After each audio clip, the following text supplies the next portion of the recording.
Hello, and welcome back to our latest online series, The Saints Inspire Us to Follow Christ. Today I'll be focusing on Saint Josemaria Escriva de Balaguer y Alvas. I do not expect any of you to try to repeat all that.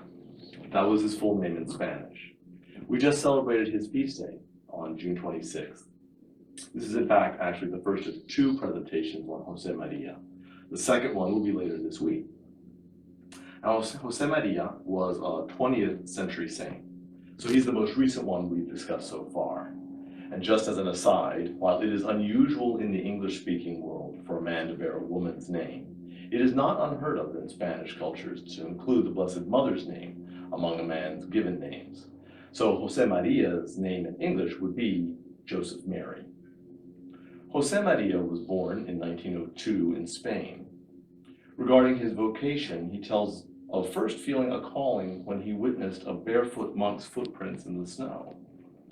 Josemaria entered seminary and was ordained at 23 in 1925. He died in 1975, and he was canonized in 2002 by Pope John Paul II. Now, in 1928, Josemaria, following a vision that he had received, founded the organization for which he is best known, Opus Dei. From the vision, Josemaria came to understand that people can become holy through their secular work.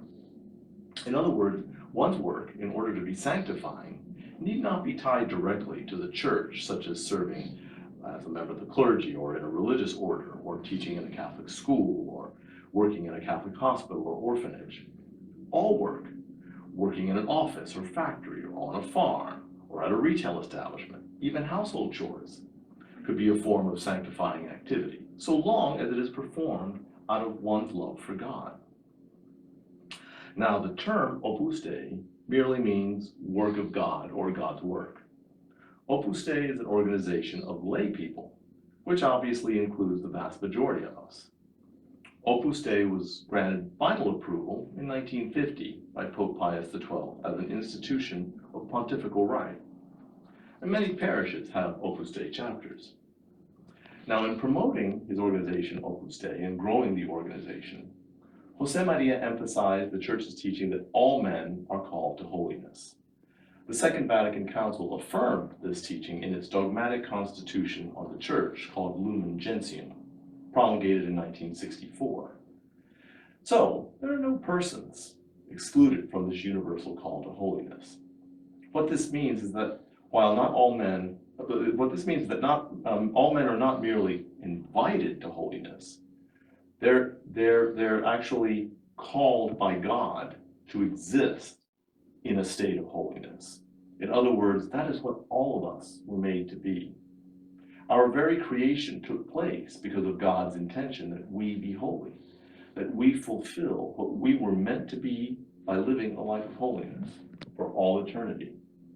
It also means that for any of us who might reject the call to holiness, those people will fail to fulfill their very purpose.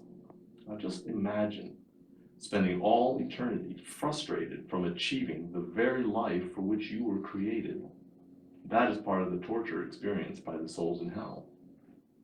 So if we're all called to holiness, how do we make that happen? Josemaria tells us that everything we are and everything we do can be offered to God. And I mean everything. We begin with ourselves. Everything we are because God made us, and He made us the way He meant us to be. That doesn't mean that everything about us is perfect, of course, but our human nature is intrinsically good. Some of us might be more capable than others in certain areas, and some less so. For example, I am no athlete, and at this stage it's a pretty safe bet that I never will be. And that's all right. But God, out of His boundless love, gave each and every single one of us talents, attributes, abilities, and qualities that make us uniquely who we are. And we're called to recognize that and be grateful for it. So are we grateful to Him for His generosity? And if so, how do we demonstrate that gratitude? Josemaria would suggest that we take every gift God has placed in us and use that to thank Him directly. If you're a talented athlete, or an office professional, a store clerk, a skilled artisan, a store manager, a student, a volunteer, perform your best and do it for God. No matter what your current or future state in life, you can offer everything you do for God. In fact, sometimes the mere awareness that we are doing something for God can change how we see ourselves and our work. Suddenly, then, something that might have appeared mundane and unimportant becomes greatly important. Every task takes on an additional meaning and purpose. Imagine if you knew that you'd be paying God a visit today in heaven, and you were told that you could bring your daily works as a gift. Wouldn't you want to make sure the gift was in perfect shape? Wouldn't you want to make sure that the gift was holy enough to give him? Well, while your appointment in heaven might not be on your schedule for today, your gift for God can and should be. Remember, this idea applies to absolutely everything we might do in our day, whether it's curing cancer or the coronavirus or doing household chores or anything in between. All of it can be offered to God out of our love for him.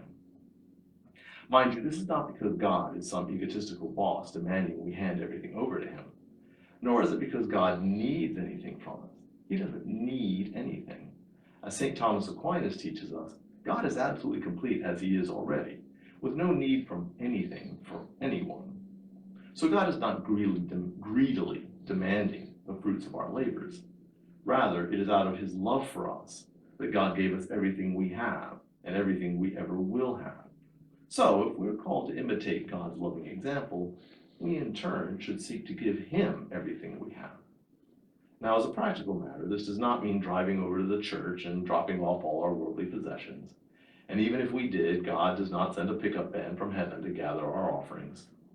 Rather, God asks us to do something far more profound: show our love for him by showing his love to everyone around us. This task is actually more challenging, but also more fulfilling of who we are and are made to be. When we do something for others, because others are also children of God, this serves three purposes.